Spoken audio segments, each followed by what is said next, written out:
Now, according to multiple prophecies, there's going to be an election in Kenya, okay? And that election will feature William Ruto as one of the main candidates. In fact, one prophecy that is even very specific says that William Ruto will be defeated by that other candidate whom we don't know, yeah, and he will not believe. Okay, that's what prophecy says.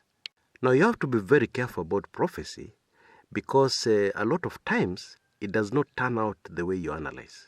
Okay, you could analyze something and then it turns out completely different. The prophecy, of course, holds true, continues, and is actually comes to pass, but the details are very different from what you expected. A case in point, if I can just take you back briefly so that we understand exactly what I'm trying to drive at. Yeah, a case in point was the August 8th elections. Now, before those elections, yeah, a man of God said, yeah, this election, August 8th elections, shall not give us a president. And so the elections came, and the elections were over, and the results were announced. And for all intents and purposes, it looked like this was a totally false prophecy. Okay? And, the people Assumption of Office committee started working at Kasarani, preparing for the swearing in of President Uhuru Kenyatta. Now, it was very clear, even to me, that actually the August 8th elections were going to give us a president. Yeah? And indeed, on the eve of the announcement of the verdict by the Supreme Court on the petition against Uhuru Kenyatta's presidency, I made a recording, which is on this channel. You see, I never remove recordings, yeah, even when I'm wrong. Even when I'm very wrong, I never remove them, okay? Because, well, one reason is only cowards do that. But the other reason, logical, yeah, that recording was based on the facts which I had before me at that time. Now, in my recording, I prepared Kenyans, yeah, for a verdict which would uphold the election of Uhuru Kenyatta as the president. Now, it was based on a very careful analysis of the bench plus inside information. Everybody knows that Maraga is very conservative.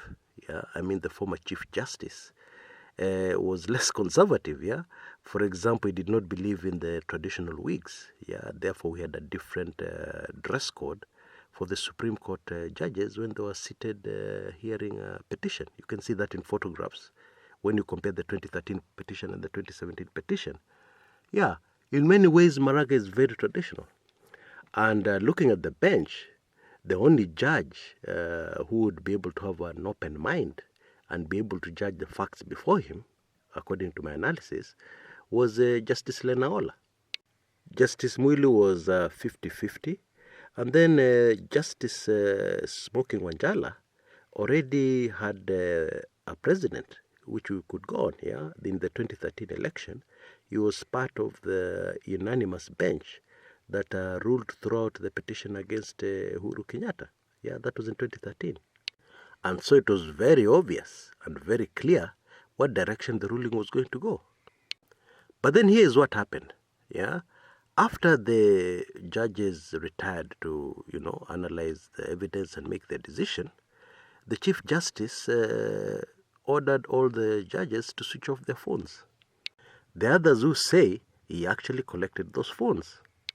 Analyzing the evidence before them, Lenaola, Smoking Wanjala, Justice Maraga, and Deputy Chief Justice Mwilu, wote wakaingia box, and they saw there was actually reason to annul the election. They served justice in a decision that will definitely stand the test of time. Okay? Now, nobody saw that coming. Nobody saw that coming. And so the election of Uhuru Kenyatta was declared null and void. Prophecy fulfilled. That election did not produce a president. Now, I'll come back to the Supreme Court in a bit. Yeah, but for now, let's finish off with this Ruto thing. Now, obviously, after that prophecy, I can't resist again to analyze the situation on the ground. Now, as far as the Constitution goes, if we were to have another election before 2022, President Uhuru Kenyatta would not be eligible to run. Yeah, that's what the Constitution says. So it makes sense. Whoever said they saw Ruto in the next election, it makes a lot of sense. Now, I'll tell you why in a bit. We'll take a short break, And when we come up, I'll not only tell you why, but we'll tie up all this, okay? Make sure I see you on the other end.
Welcome back.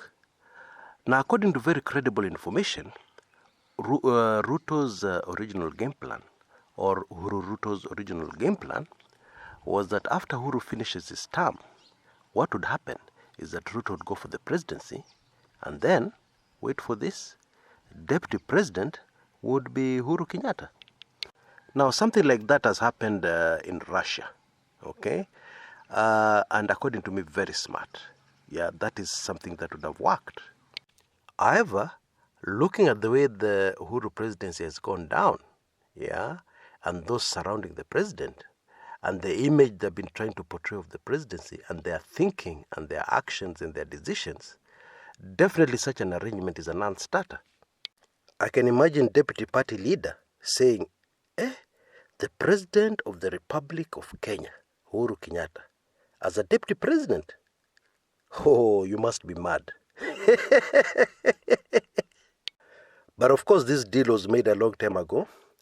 And indeed, when this deal was made, Murathe and company were not in the picture. Yeah, it was just two ICC suspects. Yeah, fighting for their political life, fighting for their future freedom. Yeah, and so when they made this pact, all these other people who surround the president were definitely not there. But now they are. And it is very easy to see that that is a very, very long shot. So what am I driving at? Now, without such an arrangement, the vote, or rather the votes of the House of Mumbi become a very huge question mark.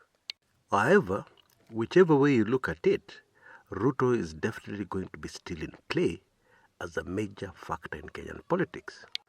And increasingly, whether Murathe and company like it or not, Ruto's star and Ruto's power must continue to rise as we come towards the end or tail end of Uhuru Kenyatta's presidency.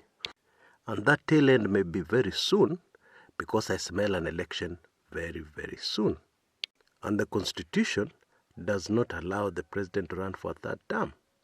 For him to be able to change the Constitution, yes, they have the majority in Parliament, but to change that particular part of the Constitution would require a referendum.